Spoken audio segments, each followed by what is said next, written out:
Welcome to tonight's Backyard Forestry Seminar.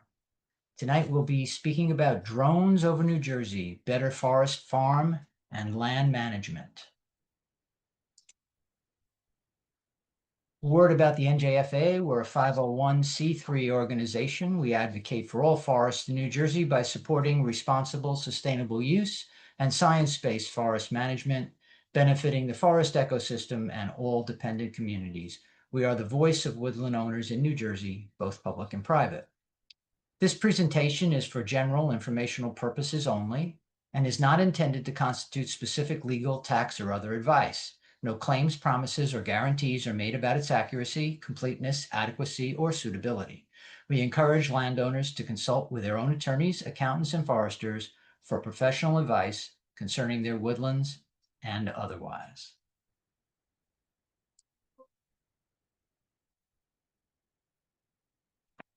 Just a brief legislative and regulatory update, which we've been adding to our webinars. In September of 2025, the NJDEP held a virtual public hearing on the proposed New Jersey REAL rules. That's REAL. If you don't know what it stands for, it is Resilient Environments and Landscapes. That set of rules is more than 1,000 pages long and has impacts throughout New Jersey. The NJ REAL website and promotional materials feature references and videos referring to coastal hazards and coastlines, leading the public and many of our elected officials to believe that NJ REAL is narrow in its scope and application, which is not the case. It has far-reaching impacts throughout New Jersey. The comments of forest and agricultural groups submitted in 2024 met with no response. The NJFA spoke at the September public hearing, expressing concern over specific provisions of NJ REAL, which directly affect forests and forestry.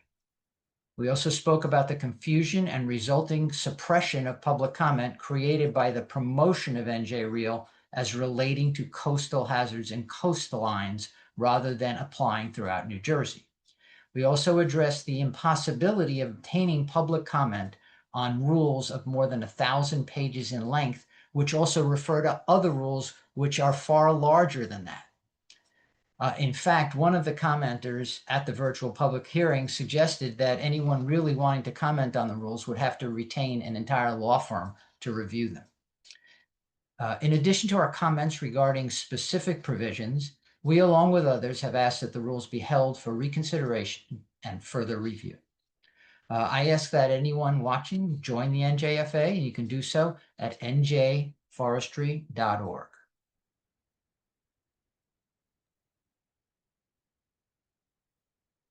Tonight's presentation.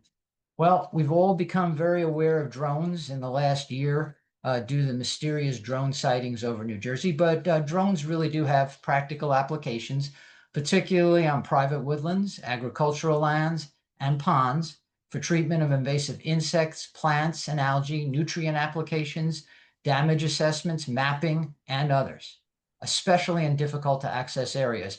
And anyone out there who has a large property, I'm sure you have difficult to access areas. Tonight, our guests will lay out the current and evolving uses of drones in land management, how a forester can work with a licensed drone applicator to target applications, reduce insecticide, herbicide, and algicide use, minimize impacts on native ecosystems, assess treatment effectiveness, which is a really interesting thing, and help landowners know more about their property. Tonight's presenters are Cameron Rozell of Ag Drones East and Andy Bennett of Ridge and Valley Forest Management. Cam is the owner and chief pilot of Ag Drones. He is FAA licensed for commercial drone operation, as well as a certified pesticide applicator. Andy is the owner and manager of Ridge and Valley Forest Management. He's an approved forester in New Jersey, an NRCS recognized technical service provider, a certified pesticide applicator, a certified tree farm inspector, a member of the Society of American Foresters, and important to me, a director and member of the New Jersey Forestry Association. Thank you so much, Andy, for that. And now I'm pleased to present Drones over New Jersey. And for those of you who haven't joined us in the past, you post your questions in the chat. Thanks so much. I'll stop my share now, Andy, and you can take over. All right. right. Okay. Well, thanks everybody for jumping on tonight and taking time to participate here. I just wanted to make a little plug. So, as a board member with the NJFA, one of the things that I do is I try to get speakers to do backyard forestry here. And sometimes I think I've been kind of doing this for probably about 3 years. So that would be 36 backyard forestries that I've participated in trying to find the speakers. And sometimes I run out of ideas. So my thought tonight was if you are listening and you have anything that you feel like would be helpful to landowners and other folks interested in conservation, shoot us an email, like an idea you have. That's always helpful to get ideas from you all. So I already forgot the email, but I think it's njforestry@gmail.com. Is that right, Rich? That is correct. Okay, so njforestry@gmail.com. I would appreciate that. New ideas would be fantastic. So thank you. So tonight, Cam and I are going to be talking about drones and forestry. In particular, there's going to be a strong emphasis, especially at the beginning, on the treatment of spongy moth with drones. Okay, and I just want to create a little bit of kind of backstory for you, or a little bit of information on spongy moth, and to say that I am not I'm a consulting forester. I know uh, a moderate amount about a lot of different things, but I'm certainly no expert on spongy moth. The state has a few folks. There's a fellow named Ben there who is really dialed into spongy moth. Department of Ag spends a lot of time studying and researching this stuff. So our knowledge and understanding of spongy moth and how to treat them, we have some good ideas, but when it comes to this drone concept and the application thereof, I would say this is kind of a bit of a novel idea. So I had a burden to support my landowners and help them treat their properties for an outbreak of spongy moth. And historically, the only option you have is a fixed wing aircraft that would come, swoop down over your property, picture like a crop duster. They would swoop down over your property and blanket the forest with BT.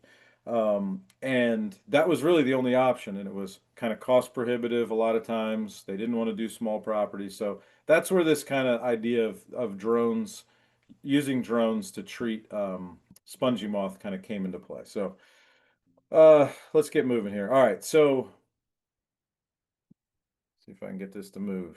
Here we go. So Rich did a little bit of introducing of me, but I'll just cover a couple other things really quickly. So my business is Ridge and Valley Forest Management. We've been around since 1979. My father started the business many years ago. We serve landowners in the northern part of the state predominantly, in all things matters related to the stewardship of their land, specifically their forest. We have about 1,000 private landowners we work for. Collectively, that represents about 50,000 acres, which they own that's about 40,000 wooded acres. My company, we have about six team members.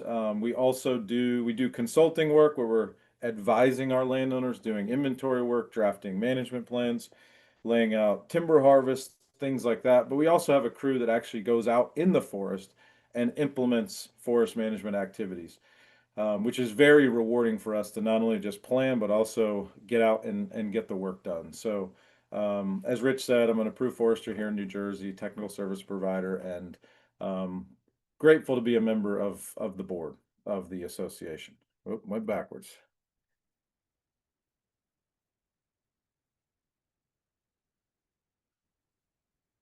Okay, so we do all our work in the northern part of the state, kind of highlighted the 5 counties: Sussex, Warren, Passaic, Morris, Hunterdon. And I'm going to show you, I'm going to take you backwards. So this map you're looking at is a aerial defoliation survey that the Department of Agriculture does each summer, like late in the summer, usually early August, I believe it is. They do a flyover and they have the ability to detect where the canopy has been defoliated by spongy moth. So as you look at this picture, you see this is now, keep in mind, this was summer of 2024. This was not this year, this was last year. So all the areas that are black in that photo on that map were the areas where they had significant defoliation, which I'm just going from memory, but I think it's something like greater than 75% defoliation. So significant defoliation of spongy moth. So you see, it's a lot of it's up in Sussex County, a lot of it's in Passaic County, and there's some little hot spots kind of in even in South Jersey. So right where we do a lot of our work, North Jersey, Sussex County, is where the defoliation was strong in the summer of 2024. So now I'm going to rewind backwards from the summer of 24 to the spring of 24. Okay. So based on site visits on several properties, we are aware of high egg mass counts and the potential for a severe infestation that spring. We began communicating our concerns with a few of our larger clients in areas like Montague. So Montague was hit pretty hard. And you could see it on the map there. During the late winter of 24, so very early in 2024, January, February, we had laid out two large seed tree harvests in Montague. So a seed tree harvest is essentially where we're going to go in and cut out probably 90% of the trees. We're trying to create habitat, early successional habitat. So we're removing a lot of the trees, and then we're leaving about 10%. And those 10%, the trees that we're leaving are typically a lot of our healthiest trees. And in particular, we have a large emphasis on oak trees. Well, oak trees are very susceptible to spongy moth issues. So as we laid those projects out and we began to identify all these egg masses, we began to have some concerns. If we were to take out 90% of the trees, we leave a bunch of oak trees, and then spongy moth comes through, big infestation, defoliates the trees, potentially we start to lose some of these oaks that we were leaving behind to be our future seed trees in the forest. So that had us concerned. So we connected some of these clients up in these areas where we had a lot of concerns with some of the aerial sprayers. So there's a couple guys around, one from Jersey, one from New York State, that have historically sprayed in New Jersey with fixed wing aircraft. Several of our clients made contact with them and got quotes. Only one of our clients ended up contracting for an aerial spray. The main objection was cost. The other objection for me was just kind of the lack of, I guess, the overall lack of order. I felt when I was speaking to the aerial applicators, I just wasn't confident that they could carry out or execute spraying a bunch of different properties scattered around northern New Jersey. It definitely, I didn't feel like this was something I could scale, or I could tell my clients, hey, call this guy, he'll take care of you.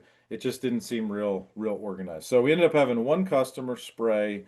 They're right up against High Point up in Montague, and they did, I think, about 300 acres. So this would have been May of 2024. That same year, May, June, I started getting phone calls from my customers asking what could be done. So they were recognizing this significant defoliation. My oak trees and other species are losing their leaves.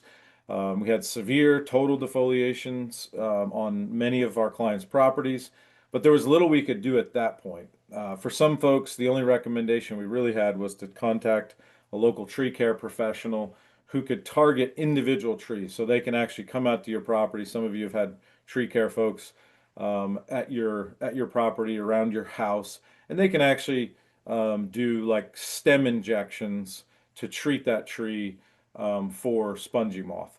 But it's more expensive, obviously, per tree. You're treating, let's say you treat a half a dozen trees, you might be spending, I don't know, Cam would know better than me, but you might be spending $150 a tree. So 6 trees, you almost spend $1,000. So that was effective if you just had a few specimen trees around your house that you wanted to protect, but in no way could you roll out something like that on 50 acres of forest or 10 acres of forest. So, but that was really the only option we had at that point was, hey, call a tree care guy, and they may be able to help you with a few trees.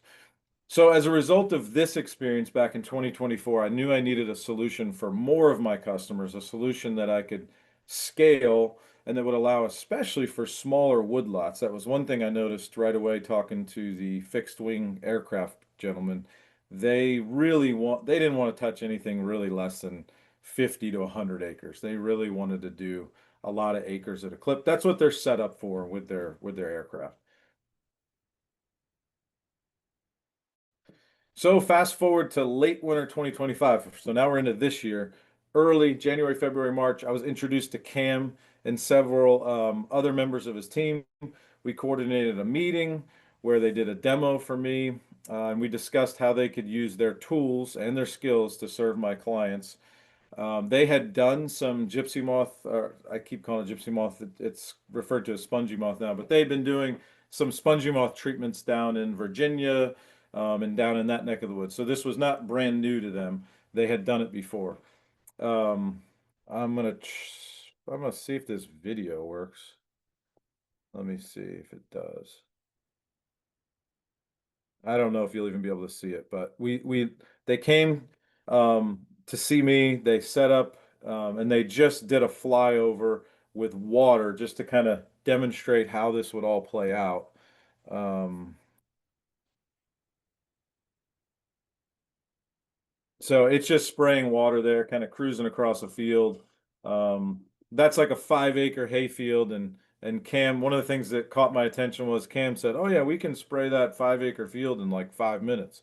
Oh wow, okay. So it just got me thinking like this is really cool how this could work, how they can apply very quickly, get some, cover some area.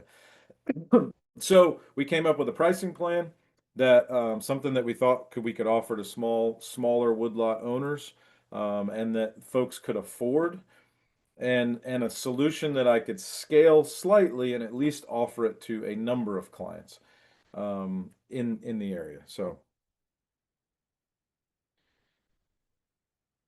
So we got ready to roll this thing out. We spoke with a gentleman named Ben. His last name escapes me, but Ben actually did. If you want to get a little bit more info on spongy moth, I believe it was in May. It may have been April, but I think it was May. Our backyard forestry in May was a guy named Ben from the Forest Service who focuses mostly on kind of forest health issues.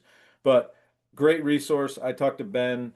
I also talked to the Department of Ag, was getting their input because they do treatments on state lands and sometimes on county land and sometimes on town land. And I was just asking them a lot of questions, getting their input. And then at that point, we finally rolled out a program, emailed all of our customers. When I say all of our customers, I'll explain. I limited our offering to only certain townships where we knew there would be a potential issue in 2025 with spongy moth. Montague, Sandyston, Walpack, Wantage, Frankfort, Stillwater, Hampton, Hardwick. These areas all occurred on that 2024 defoliation survey. We did miss some townships that in hindsight, I wish we'd included. Vernon and Hardiston got hit pretty hard in 24, and then they did have some defoliation again this year. But I just wanted to limit it. I didn't want to, offer this to everybody throughout North Jersey because not everybody needed this service. There are certain hot spots which we were trying to focus. And I also knew we wouldn't have the bandwidth to treat that many properties. We really had to be particular. So we started that by kind of funneling things down to just select townships. Response and implementation. So we had many clients that were just thrilled that we had something that we could offer to deal with spongy moth in 2025. They knew we didn't have an answer in 24, and they knew that we had worked hard and had thought this over and came up with, this idea with the drones. Overall, we touched 26 properties, covered about 500 acres. Doesn't seem like a lot, but when you average that out, I don't know what's 26 into 500, Cam. That's 20 acres a pop, I guess. Yeah. So 20 acres of property. We had the biggest one I think was about 60 acres, and then we sprayed as little as 4 and 5 acres. Um, the first jobs were completed on May 25th. Final job wrapped up June 10th. And I won't get into the weeds about that. Again, if you did watch the presentation in May or you went back and watched it, you'll get a lot of info. There is kind of a particular window you're trying to treat the trees to kill the maximum number of caterpillars. So when you do these treatments, you are you're not going to kill every single caterpillar. You're trying to hit at the perfect time so that you kill the most in that window. So if you kill 50 to 75% of them, that's really, really effective. But there are some that hatch early that you miss, and then there are some that hatch late that you miss, but you're trying to kind of hit this sweet spot. Andy, just to follow up on what you Hmm. said, if you go to the NJFA YouTube page, There you go. that's May 2025. Person's name is Ben Pisano, There you go. Pisano, and he does know an awful lot about the spongy moth Yes, he does. and treating the spongy moth. It was one of our most watched presentations, Yeah. so feel free to tune in there. Sorry to Yep. interrupt, Andy. Nope, that's fantastic. Thanks, Rich. Customers were pleased at the end of this, what we were able to do, and they all felt like the service benefited their trees. We had people calling us like, "Oh, there's dead caterpillars everywhere." That's the point. When you do this treatment, the caterpillars should be kind of dropping out of the sky. Here's a few photos of Cam's crew. So I got just for a reference, I have my 6-year-old boy over there next to Cam's drone, so you can see the size of this thing. I think that drone in particular carried about a couple 100 pounds. Cam, I think is about what it was. Yeah, 220 pound. 220 pounds. Cool. Yep. Very cool. So you see down at the bottom is his truck and trailer. Then we have like the Ghostbusters truck. I love this thing. This thing is like more of kind of an off-road vehicle. It's difficult for Cam to take that truck and trailer setup into a farm through a woodland road, but this pickup truck they have really gets it done. And then the last picture up in the upper right is the controller that Cam uses that he's basically looking at as he's flying the drone. And that map is really cool. I don't know if you can see it, but you have a parcel map. Okay, so you have a property there. It's like a L shape, and then the green lines are areas that Cam had already sprayed, and then on the right hand side he had a little bit left to do. But then the white lines are just tracking when it's not spraying back and forth. So the home base, the landing zone was on the left hand side of that screen. So So, Andy, you as the forester, your role is to provide a core map to CAM. hmm hmm So yeah. that it's not like your role is simply introducing CAM to the landowner. You have a role in identifying the locations of the infestation. Yeah, so our role as foresters, I think, I mean, again, this is kind of evolving. This is a little bit new. There's no playbook here. We're making it up as we go. But some of this is just, our clients seeing a problem. Are they interested in utilizing this service?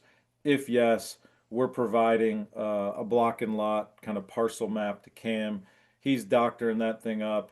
We're trying to stay in front of him with some type of a schedule, trying to communicate with our customers when they're coming, which is difficult to do because Cam had, we learned there can be a lot of setbacks with access issues, weather issues, things like that. He thinks he's going to be able to get to 5 properties and we only got to 3. And so we had to bump the next 2 to the next day. So a lot of that was just admin on my part, just communicating with clients, trying to stay in front of Cam, and in a sense, me pushing Cam, like, trying to take away any obstacle so that he could get his job done and cover as much ground as quickly as possible because the window to apply is really narrow. We're talking about a 4-week window that we're applying this product in, and even within that 4-week window, we're really tightening it up, trying to really almost apply in like a 2-week window. So it's difficult. So that was my role as the foresters provide the property. If I had just given my landowners Cam's name and number, this would not have happened. Cam would have had to go out to every property, figure out how he was going to do it, get their block and like it just would not have been effective at all. He might have got 50% of them, but he wouldn't have been able to do them all. So that's the part where the consulting forester can really play a role in, providing some kind of oversight and some direction, and then letting Cam come in and just knock it out.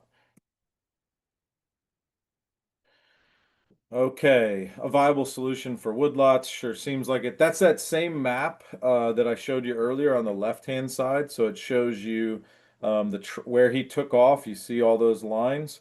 And one of the cool things, I just show you this one is that can you see my pointer when I'm doing this? Yes. You can? Okay. So this was where the landing and takeoff zone was over here on your left. This distance was a little bit far where Cam was worried about losing signal between his controller and the drone. So what was really fun about this job is they actually put up something called like a repeater, or if you have Wi-Fi in your house, like a booster. So they actually took one drone, flew it up in the air, kind of out here, halfway to the back corner of this property, and that relayed the signal from Cam's controller all the way back by the pond, all the way to the far corner. So it was fun to see, like, Cam and his team were trying to be thoughtful and think outside the box and go, okay, how do we get a signal all the way to that corner? Well, we'll put up another drone and kind of repeat this signal back to the corner.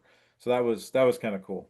Here's Andy, a is that a Yep. video on that screen? It is. Yep. I'm about to hit start. So this will show you a little bit. Let's see how this works.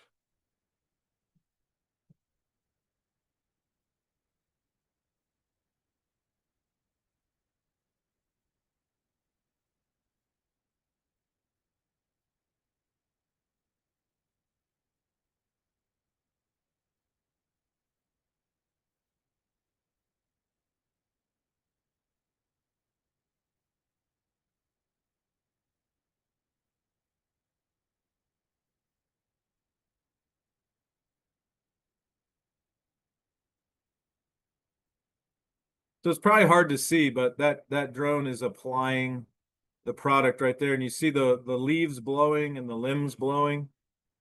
Um, that's the kind of the downdraft being created by the propellers.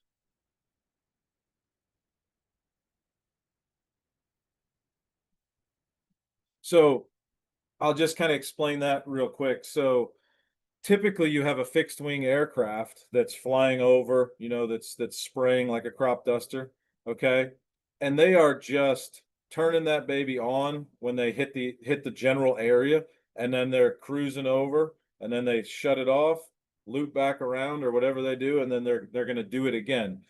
One of the benefits of the drone, as you can imagine, is when you look at that map, very precise. So we lay out the block and lot or the parcel map or the shape, and Cam is hitting that pretty much dead on. A fixed wing aircraft is not going to be able to do that. So there's a lot of overspray with the planes. There can be a lot of drift because oftentimes they're letting that stuff go quite a ways above the crown of the trees, where Cam has the ability with a drone to kind of set a parameter there where that drone is kind of tracking somewhat with the top of the trees. Obviously he's not on top of the trees, but he might be 15, 20 feet above the trees. And then as it moves through the forest, if you think about it, the forest is not level on top, right? So it's kind of like this, kind of undulated between the crowns. And Cam's drone is able to kind of do that, which again is more precise with the application. And then the second piece, Cam may talk about this at some point, but there is a bit of a kind of downdraft created, and then likewise, I think, Cam, kind of an updraft created, right? If you think about a helicopter landing in a field, you've probably seen one before, where the grass is being kind of bent over as this helicopter's landing. The same concept. You saw the leaves on that tree moving, and so it's pushing that product down right onto the tree. Whereas a fixed wing aircraft is just dropping it, and it's just kind of floating down through the forest. So the application is different. Cam, you got any thoughts on that? Correct. Yeah, absolutely. So the fixed wing, obviously it's flying fast and it's got that wind kind of pushing it down, but you're not getting the vortices like you would from a helicopter or the drone. So the vortices that it's creating is allowing all that chem to really get pushed through the canopy and get a good penetration through most of that tree. On the ag side too, for fungicide for corn and soybean, the vortices are really great because we can get full penetration to the bottom of that plant because of that prop wash going down. So we know we're getting full coverage, and it just helped us even more in the forestry side of things. This was another, I moved this one forward, Cam, in our presentation. So this is well, I'll let you explain, Cam. This is at a campground. You've got one kind of videoing the other. Yeah, so we've got this is the footage from the one drone that has the relay. Um, it has its camera pointed at my other drone that is doing the application, and then my other pilot is recording his screen that's hovering with his phone, and that's kind of what you're seeing here. So this is the where did I go here? This is the drone applying the product. You'll see it right there, that kind of mist right there.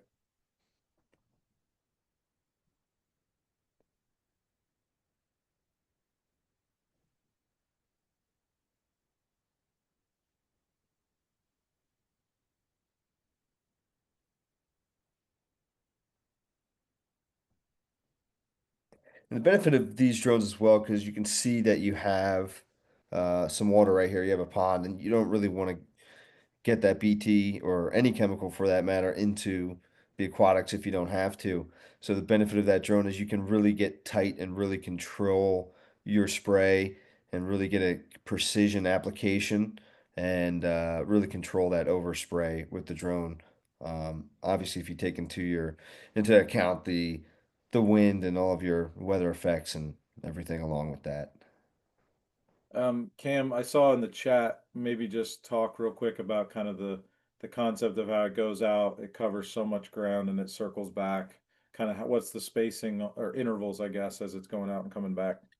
Yeah, so that's all set beforehand. So Andy, he gives me a shape file, and based on that shape file, that he tells me exactly what he wants sprayed. These are the areas I want. So I'll upload that into my remote, and based on that shape file, my RC and my program creates a map. And that map, I go out, I get eyes on. I see how wide I can actually spray. It depends on obviously the chemical, the wind, and I adjust my settings beforehand. So I don't go into every job. Even this same application for Andy, each day was different with my settings depending on weather conditions, which way the wind was coming, my access, where I was taking off. But I'll go in there and I'll set my swath. Um, in the settings, I'll set my height, and after that, you hit start, you get a good mix, and the drone basically does all the work. There's a lot of manual adjustments on my end as the pilot, just because there's so much differentiating elevation with the forestry application. It's not just flat land. But for the most part, once I have that map set and those settings dialed in, the drone does all the work. It knows where it needs to go, where it's turning around, um, and yeah, it basically does all the work for you. Um, did you? All right, let me scoot to the last one here. So Cam's going to talk about the drones specifically and some other applications, but this is kind of some takeaways from our experience this spring and some growing pains. So things we learned. Always need a decent sized takeoff. So this was a learning curve for me. So I had us go to a couple of sites where we pulled in the driveway. We had 10 acres to spray, and I showed Cam, hey, this is the site, and Cam said, well, where am I going to take off and land? And I looked up at the canopy, and there was a hole about 20 feet wide, and I said, right there, you can go right up through that hole. And Cam said, no, that's not how this works. I need a little bit bigger spot. Now the drone, I think that one was about 12 foot. Cam, is that right? Diameter? Yes. Yep, Okay. 12-foot wingspan on this one. Yeah. So 20 feet's pretty tight to fit a 12, and then he has all kinds of sensors on his equipment where the drone wouldn't actually operate. It wouldn't be able to go up through there because it would have, sensors going off, not letting it fly into a really tight space like that. So Andy, I or Cam, what do you estimate is the minimum dimension of that open area that's required? Because there's sort of an ancillary question relating to that in the chat. So, especially New Jersey, Pennsylvania have some really tight landing zones, and I've got into some really sticky situations trying to take off. Um, Recently doing fungicide in PA, I was basically right up to the corn with tree overhang. That was the only spot I could take off. I had to take off, fly out a little bit, go up, take off, and avoid like 5 limbs to get off. So there's not really a set, depending on your pilot, of who can get it out there safely. You also have to watch your battery, because if that battery dies, if you're not managing your liquid in there and just the overall logistics of that flight, and you run out of battery halfway in the field, that drone's putting itself down. So Well, there's would you say, I just throw something out to you, 100 feet by 100 feet, is that sufficient? oh, that's more than enough. That's yeah, that's a great day. 100 by 100. I'd probably say half that is probably even still reasonable, right, Cam? Half of that is still a Yeah, great day. yeah, yeah. Um, but for sure, there's a good question in the chat too about visual line of sight. Obviously, with on the forestry applications, as soon as it gets over the treetops, you're going to lose that line of sight. So for me, I have to have my beyond visual line of sight waiver from the FAA, which I do have. I have my night ops, my beyond visual line of sight, my heavy drone exemption, and my economic poison application, my 137. Um, to to be able to fly without having a visual line of sight, you would either have to apply for your beyond visual line of sight exemption or get up there in a cherry picker to maintain line of sight.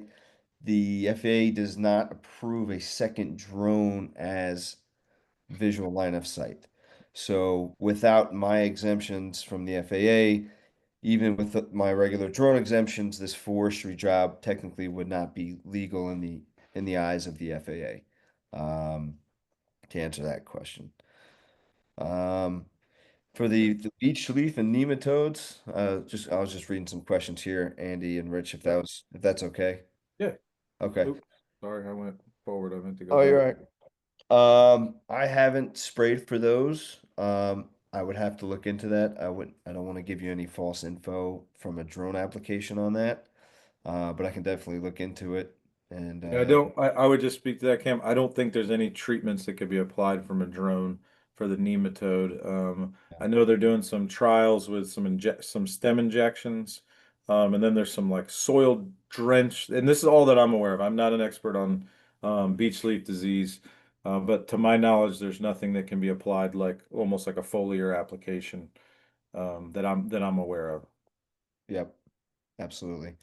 The other one with how would I operate a drone on the forested 25-acre property? Honestly, I'd have to see it, get an aerial view, see what I'm dealing with. Look at my air hub from the FAA, make sure there's no flight restrictions. If so, you need to file a Lance report with the FAA. Are you by an airport? Do I need to radio the control tower every time I take off? So that's why working with the forester for all these properties is good because Andy knows. So I have one point of contact to go out there. Hey, what am I dealing with? If I had to go to 50 people individually to find out that stuff, I'd have to be making each site visit to get those LZs. And Andy was the savior doing that ahead of time before us. So that's why with the drone, we always like to see where we're going, at least get a aerial view on maps of the location to see how we're going to approach it when we get there. Because we hate to get out there and say, oh, we can't do it. There's nowhere to take off, or we're taking off in the middle of the road with 50 cones around us, which I've done before, and it's not my favorite thing to do. Yeah. Yeah, and I would just add to that too. A lot of it depends on the shape of the property. So a 25-acre square is different than a 25-acre long rectangle. The distance really adds up in a hurry, and that's what gets Cam in trouble is when it's a long, narrow property. We had a 10-acre property. Actually, the first day he sprayed, it was only a 10-acre property, but it was kind of narrow and deep, and he lost signal, if I'm not mistaken, as he was doing that application and had some concerns. Everything worked out fine, but that Yeah. was that was a challenging one, and it was only a 10-acre property. So Yeah, that was before we attached it to the second drone, because normally we just throw that relay up on a pole. So I have the drone to continue mission on signal loss because I'd rather it come back than just hover without signal. So each time it'd get to the end of that 10 acres, I was just hold my breath, just waiting for it to come back and regain signal. And then we're like, this isn't going to work. We got to throw it on the second drone. So we learned a lot with that. But on flat, straight line of sight with the drone, we're about 3,500 feet before it starts getting pixelated. As soon as you get over trees, the leaves and the branches, they just scramble the signal almost immediately. So without having that additional relay, which you can also attach to a smaller drone, something that can carry a payload, not necessarily a second spray drone. But without that, we wouldn't have been able to service Andy's clients. So another takeaway, and a lot of this was I learned a lot. Cam knew a lot of these things, but me trying to get out in front of him and set up these landing zones, I didn't understand everything and what all they needed. So a lot of this was a steep learning curve for me. But one of the great things for me is I have a lot of customers in the same area. So we actually had at least one where we took off on the neighbor's property, who was also a client of mine, to treat another property. So that was really helpful as well. So if you did have, you know, putting neighbors together and treating a larger block is always a lot easier when people are kind of working together. One thing we ran into, and here's a picture of it right here, is Cam has this big Dodge dually, and this big trailer that he's got water in, he's got all his product in, he's got his drone in. We took that thing, or I didn't shouldn't say we, he took that thing on this woodland road to get out into the middle of the property. There was a small field, which was going to be our landing zone. And this was on a day that I wasn't, it was on a holiday. It's actually Memorial Day. So he's trying to get this stuff done, and he calls me and says, I'm stuck. So so he is stuck literally in the middle of the woods in this little gully with his truck and trailer. And thankfully, I won't name names, but thankfully there was a neighbor that was also a customer of mine who had a backhoe, and on Memorial Day came out there with a backhoe. We chained him up. Actually, it's in the right-hand side of that photo. I think you can faintly see the backhoe in the background there. We had to work that thing around to the front of the truck and literally pull his truck and trailer out. So so when I brought up earlier the Ghostbusters mobile, this would have been a place where we could have used the pickup truck to work through the woods and get to that opening. So we know that for the future. There's a lot of Based off this properties. job, Like, I- just because of this job, I built a whole new drop into the bed of the truck, there we uh, go. spray rig. That's So we can go no trailer, just truck into these forested locations.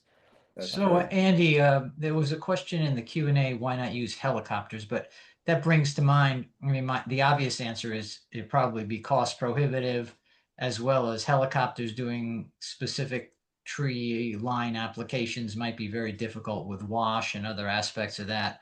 But how does this compare from a cost perspective to fixed wing? And also, how does it compare in amount of, I'm going to just say, insecticide used Hmm. per acre? Hmm. That may not be the correct phraseology for the last part of the Yeah. question, but Yeah. Yeah. Yeah. I've thought about that last question you just asked, Rich, is, the amount of product used per acre. I believe, and Cam can correct me, I believe that the amount of product used per acre is very similar to a plane. So the application rate out of the drone is going to be very similar to the application rate from the fixed wing aircraft. But I think where we make up ground is this, the ability to be precise with our application. So I think we're applying it at the same rate, but in my mind, we're applying it more effectively in the correct location, and it's doing its job more effectively because of the what do you call that again? Top The wash, wash the and the way it board. washes. Yeah. So I think so I would look at it more like the amount of caterpillars killed with the product, I think maybe exceed what happens with a fixed wing aircraft. So I think it's a better use of the product, but I think you're generally applying about the same product per Yeah, we're acre. still following the aerial label on the Mhm, chemical. mhm, Um, so we're just running a hotter mix. We're just more concentrated, but we're still getting the same coverage as on the ag side. We're getting the same coverage at 2 gallons per acre as a ground rig is at 17 gallons per acre. Same coverage to the T. So our carrier rate's lower. We're running a hotter mix, but we're still getting that same coverage there with the drone. And then it's just a little bit less invasive for the residents because a lot of these the clients that Andy had, they had neighbors. We were taking off in the yard, so when a helicopter comes into a residential area that has forest behind it, everybody comes out and looks up, which is also not good because then that helicopter spraying and everybody's looking up in the air and getting BT in their eyes, which is also not good. But it's a little bit less of a nuisance we found out in mhm, these tighter residential areas. Um, mhm.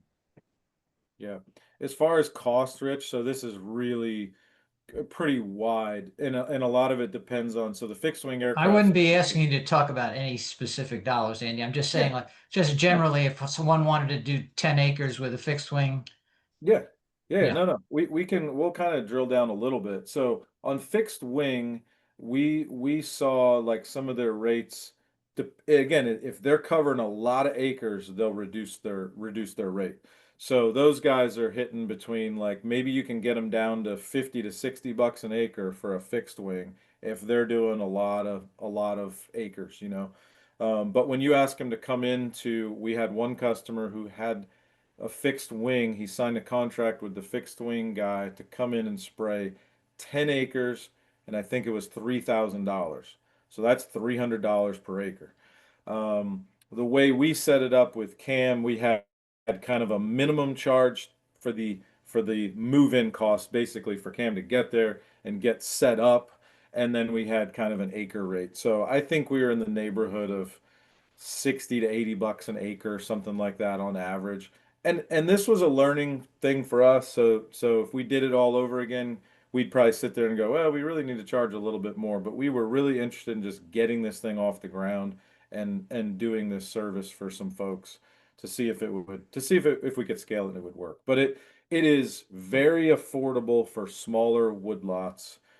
On larger woodlots, it doesn't make sense for Cam to do them. So when you get up to 50 to 100 acres is when 100 acres or more is when it starts taking Cam almost a full day to get an application done when he could have done 10 small properties. It doesn't fit. It doesn't make sense. That's where maybe the fixed wing aircraft makes a lot of sense when we get up into that 100, 200 acre window. Would you agree, Cam? Does that sound right? yep, absolutely. Okay.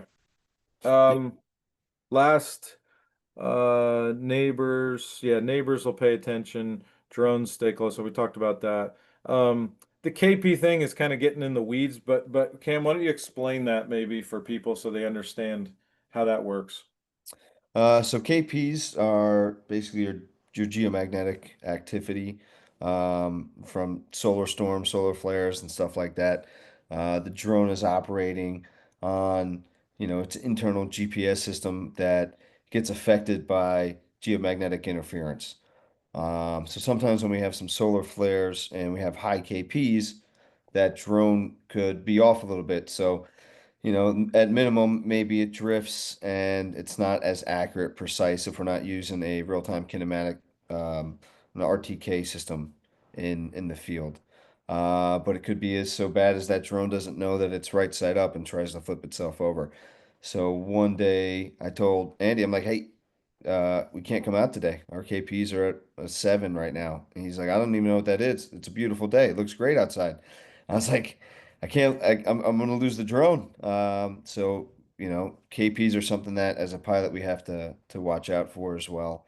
Um, so this question here: how can you get the same coverage when the drone is at least 100 foot versus maybe I'm reading that wrong. Corn, I think soy. it's 100 feet above corn, soybean, wheat, where the drone is then flying only 5 to 10 feet above the the The corn.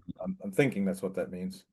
So a plane is Uh, 100 foot high and a drone is only 5 to 10 feet high off Well, of it the. sounds like there's a sort of a mixed question there because if you're flying above how far above the crown height is really your question, well, right, Hmm. Andy? all And I the saw your video showed 156 feet, assuming the tallest trees are 1.25, let's say.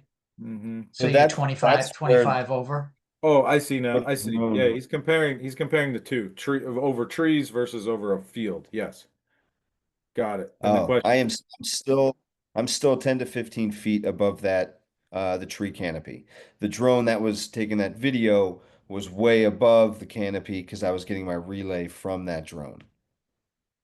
So that drone was hovering. The drone that we were taking the video of was hovering, and my drone was following within the 10 to 15 foot range because of the elevation changes there.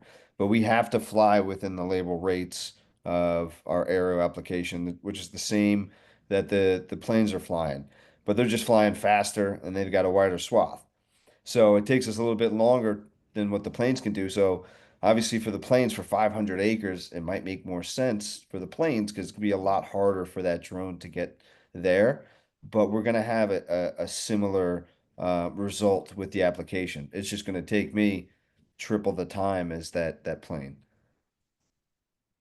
What other diseases or pests might drones be used for? Honestly, I like think your imagination is kind of endless. It can be used for a lot as long as there's an aerial label on that pesticide um, that we would be using for the pest. Obviously, in turf and ornamental, there's not a lot of aerial rates for stuff. So some of the golf courses for the turf side of things, I can't spray because there's nothing rated yet aerially for that. But anything that has an aerial label, we can figure it out with the drone. And the drone can usually fly if it's not loaded, 15 minutes, 15, 20 minutes, sometimes 30, depending on conditions. But when I'm loaded full of chem and I'm applicating, um, I'm back within 5.5 minutes and I get 5 acres done. And at that point, I'm at 35% and I'm changing the battery and refilling. So we have a big generator that's fast charging batteries within 6 to 9 minutes. Um, no, you can't connect the two relays. That's a great question. That would be awesome if you could. There is technology where you can do a handoff though, which basically would be controller to controller. So if we're doing a pipeline, for instance, I can fly that drone straight. If we're just spraying hmm. one swath, 32 foot straight, I can hand that drone off to the next controller. If I got a pilot, half a mile down the pipeline, and we can do a handoff. But there's a lot of logistics and safety that goes into that, so that's a really big operation to do that. Um, and so the DJIs fly at 32 feet per second, and then my SAG P150 flies at 40 miles an hour. So it's a little bit faster, um, and they're just getting faster and bigger every year. Um, So you did mention earlier the weight of your drone. I think that we did have some questions in the registration that were sort of interesting because I think there's a lot of confusion between hobby drones and commercial drones. And so hobby drones unlicensed are 250 grams, right, Cam? Or less? um, Yeah, which is about a half a pound. point And 55 gram, yeah, yes. yeah, and you're talking about 250 pounds. So you're talking about an entirely different world of drones here. It's nothing similar other than if you magnified them, but the whole process commercial process is totally different. It's not a home use process. You can't just say, I'm going to do this myself and go and do it. You need a series of licenses to operate commercial drones. Correct. Yeah, so that's the payload that they can carry. So the DJI is 220 pounds of payload, and then the P150, I think, is three something. I'd have to double check. But we have an 18.5 gallon tank on the P150, and you have a 10.5 gallon liquid tank on the DJI T40. Then you have the T50 with the 50-gallon tank, and now we have a DJI T100 with a 100 liter tank on it. Um, so they're just getting bigger and um, flying faster and doing more stuff. So it just depends on which drone you want, but it also depends on the application. For a lot of aquatic stuff, right aways, you want a smaller drone. You want like a T20, something that's nimble because you're going to do a little bit manual flying. If you're out west and you have flat, open agricultural acres, you want a P150 or a T100 because you're going to be able to get all of that liquid out in a couple passes and make it back in time. Uh, Jersey, the T4 is good because there's a lot of manual flying, a lot of elevations and turns and dog legs and fields, and you're not going to be able to get that much chem out in your application, and you want to save that battery.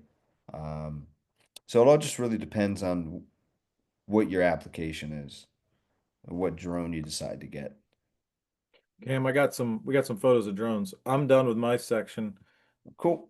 I'm gonna kind of advance this thing, I think. There we go. Just introduce yourself. I got to introduce myself. Why don't you talk about you for a minute? Cool. Yep, Cameron Rozell. So I'm born and raised in Texas on a peach farm. Um, farmed most of my life. Worked for my dad in the spray manufacturing company. There in Texas, sprayers for farmers. Um, we have a chemical company as well out of East Texas. Um, and then I made my way to Jersey somehow, and now I'm here.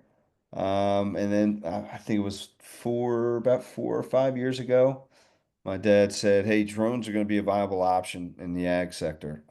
So we need to get started." So I got into training side of it. I was doing the sales and going around the country and just training people and farmers basically to operate and do it themselves. And then we got into um, the application side, because there was such a need for it, and people saw the additional benefits of the drones on their property. And that's why we're here today. Got it. I'll advance and we'll look at some photos here for him so you can explain. Cool. Yeah, so this is the T40. So this is the drone that I was flying for Andy, and this is the drone that did all of the application for the spongy moth. Sorry. Yep. So here's just some specs on it. 10.5 gallon tank. Um, it says up to 30-foot swath, but that's an active swath, goes up to 32. I never spray up to 30. You're just not going to get a good overlap of your chem. You're going to get streaking or missed applications. The 40 to 45 acres per hour, that's again if you're in flat, open, big square fields. I I maybe hit that twice this year in New Jersey. So we're closer to that 30, 35 acres an hour. And forestry, it's a little bit less.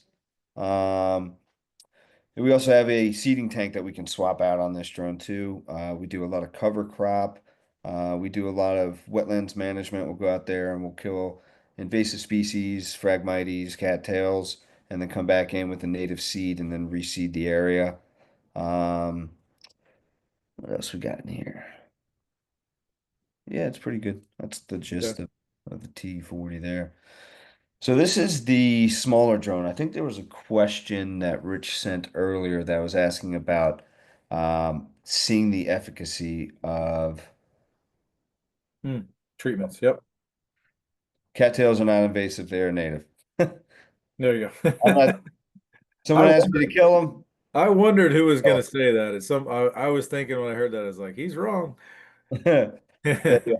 I killed them last week in Virginia. So I don't know if that's different in Virginia, but Some people just don't want them. I think it's invasive I'm, to that person. I'm the drone guy. So this is our 3M. So this is basically our mapping drone. This is what we use to get NDVI data, light data, crop health analysis. We can see What we've done before and after. So if we go out, we do an herbicide spray, we can get an orthomosaic beforehand and after, which I wish we did for Andy this Yeah. year.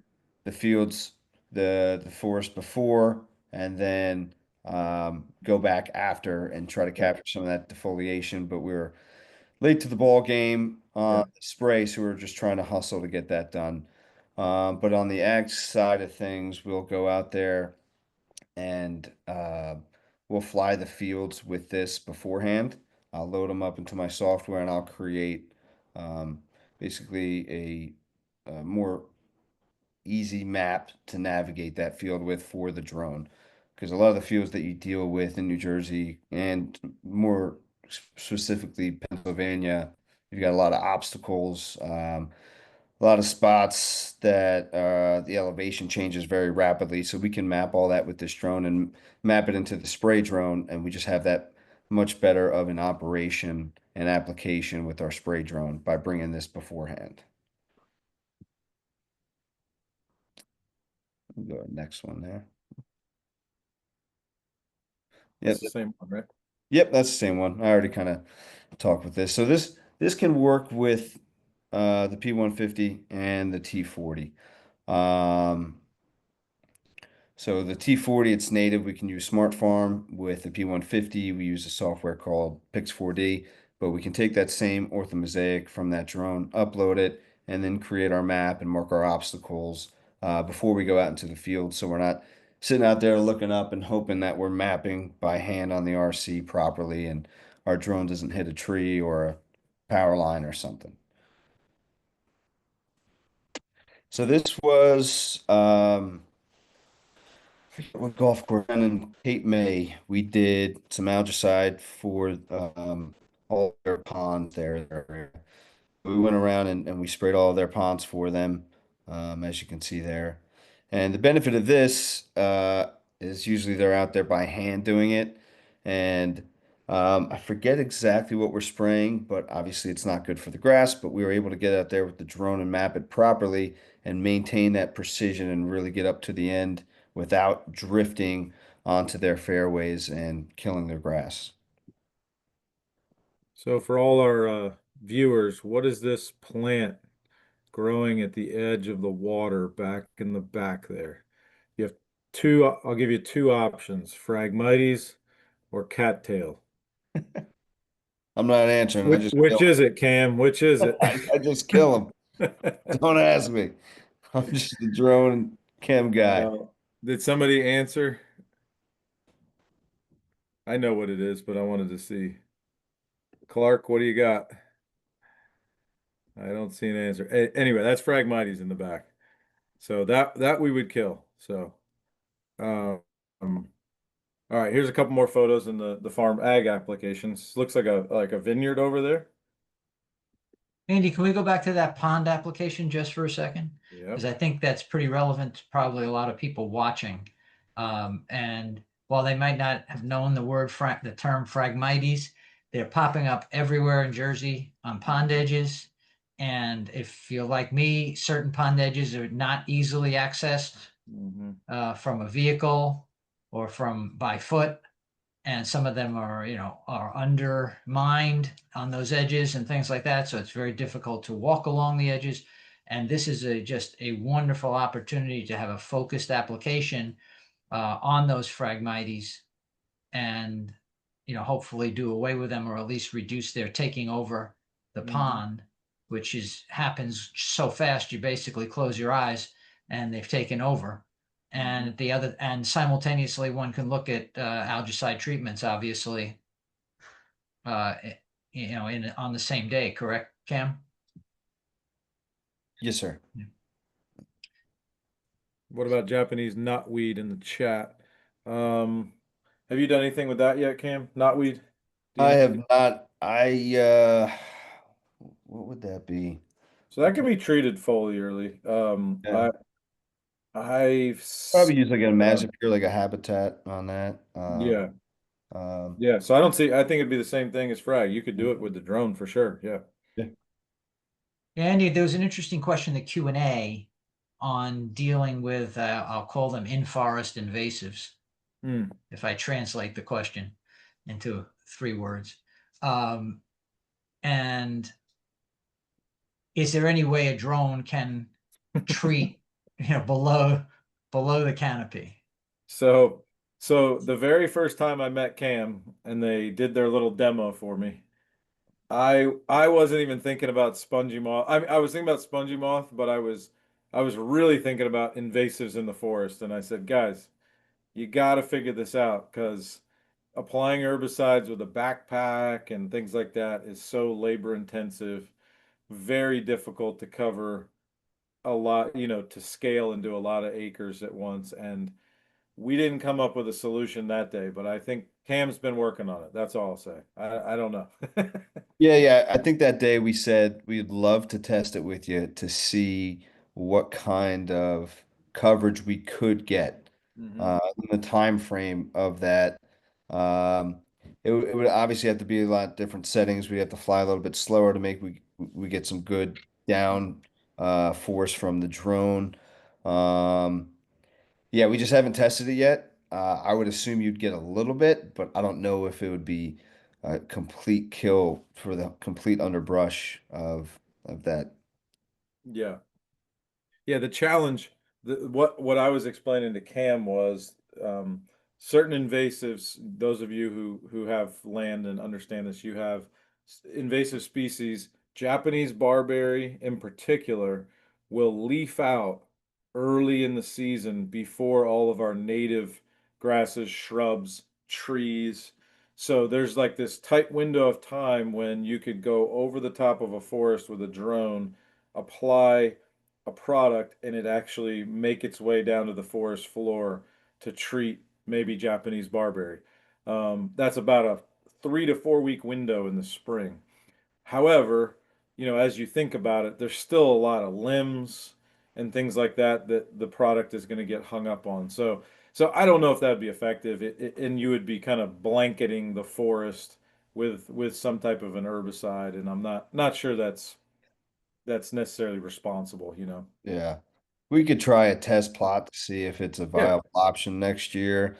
Um, we have flown in between the trees, but we obviously need the smaller drone for that. So that's where a different drone comes in for that application. We use the T20, but we had a lot more space. It was down in Virginia when we did this application, and we had a little bit more space to fly in between the trees, half the size of the drone. I would not fly the T40 through the trees. Uh, it would 100% hit something, and I would have to buy a new drone or try to fix it in time.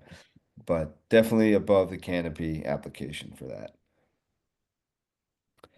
This is I don't know exactly where this is. One of these is in Pennsylvania.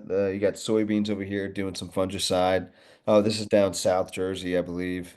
And this is some corn fungicide, and then at the bottom there you see that's our P150. So that's just a little bit bigger drone, flies a lot faster, but can pump higher GPA at a higher rate.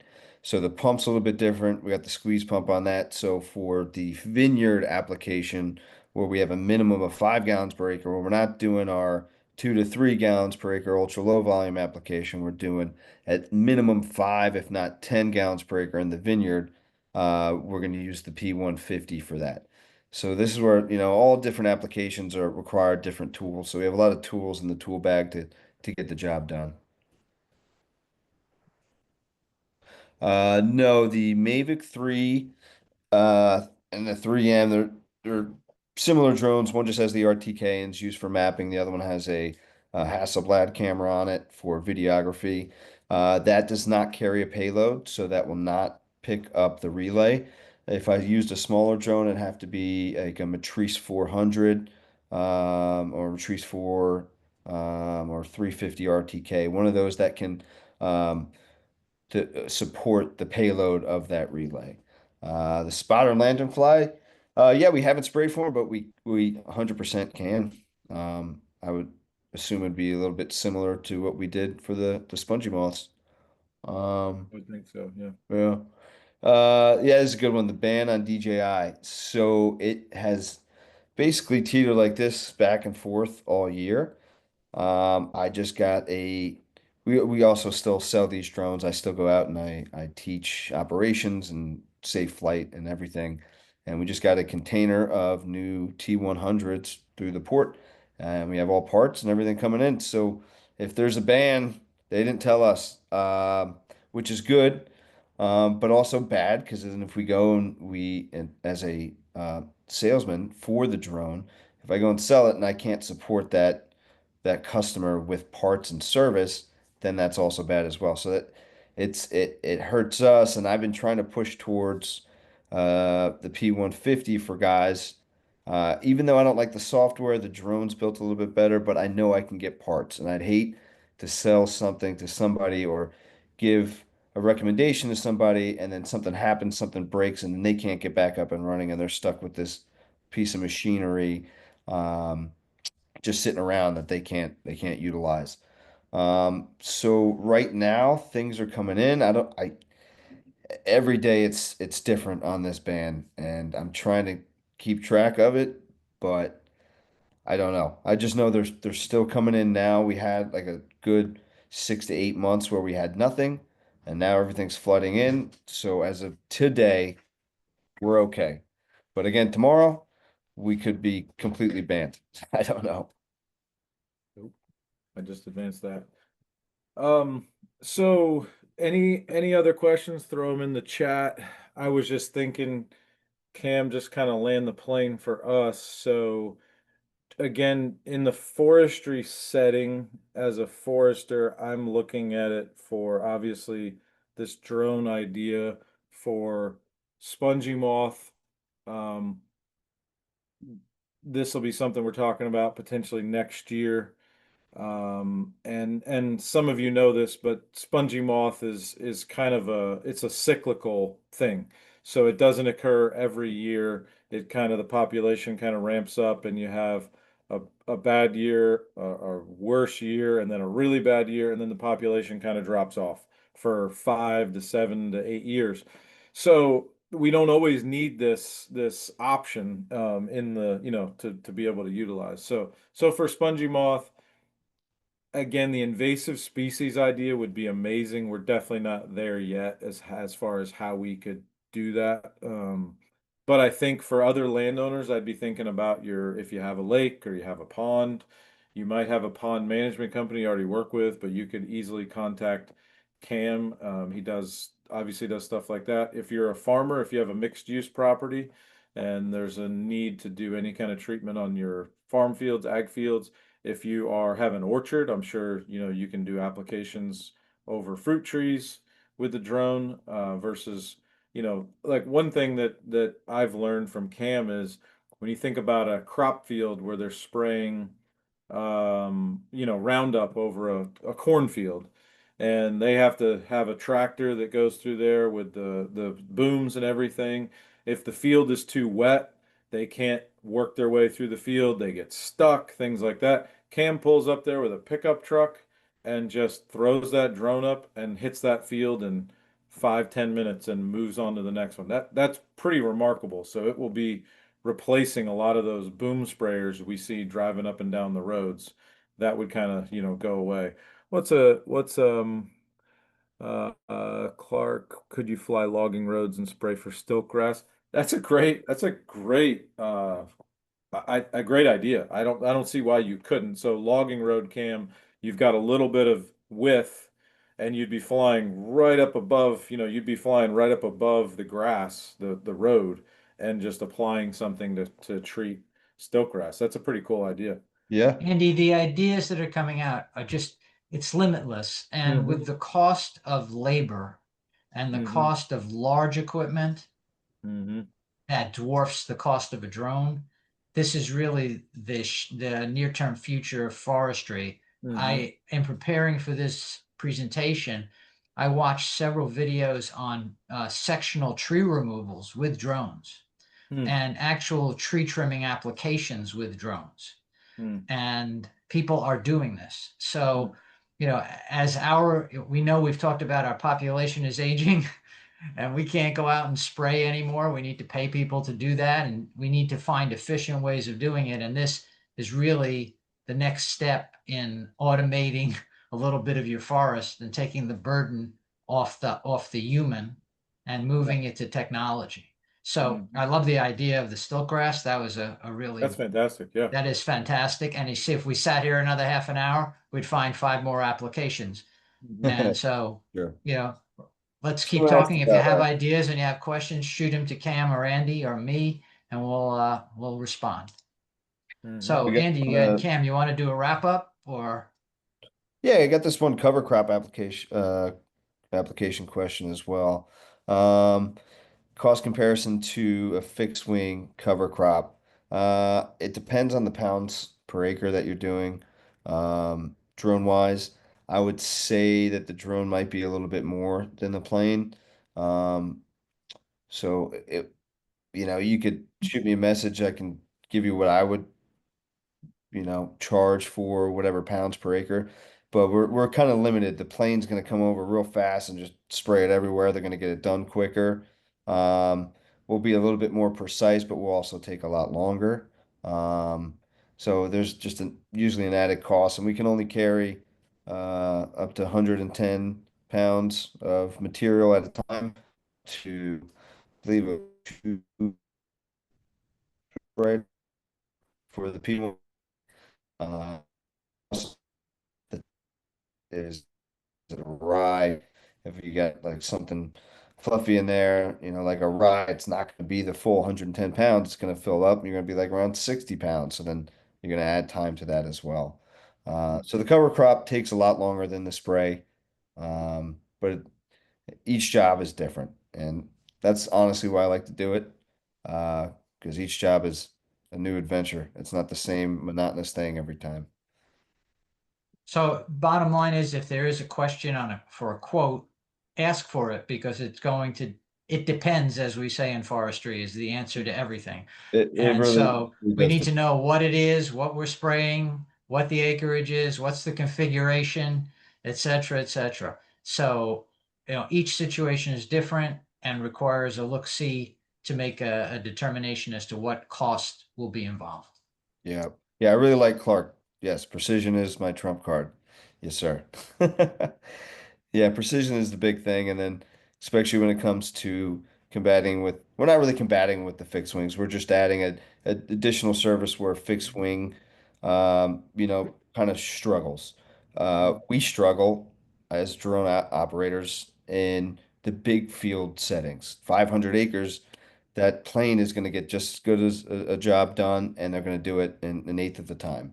On the smaller fields, the nuanced fields, stuff that they won't get to, or it's hard to get to, or you've got neighbors that are complaining that they have rye growing out of their gutters every year because of the plane coming through with cover crop.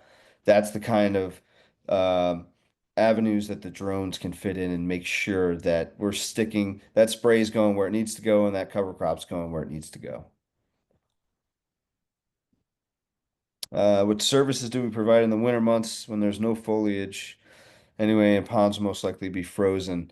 I've been toying around with throwing some rock salt out of the drone and trying to melt some ice with it or attach a flamethrower to it or um, yeah, Or just go back to Texas, I guess, for a couple months. yeah. Normally we winterize and make sure our pumps and rigs are all good to go for the winter, and they usually sit. Um, yeah, we do most of our work. Fungicide is huge for the drones. Cover crop is also huge, and then which is good because it comes after all the forestry stuff that I've been doing for Andy. So it's like Andy, fungicide, cover crop, and we're slammed, and then we get to winterize and hang out with the family.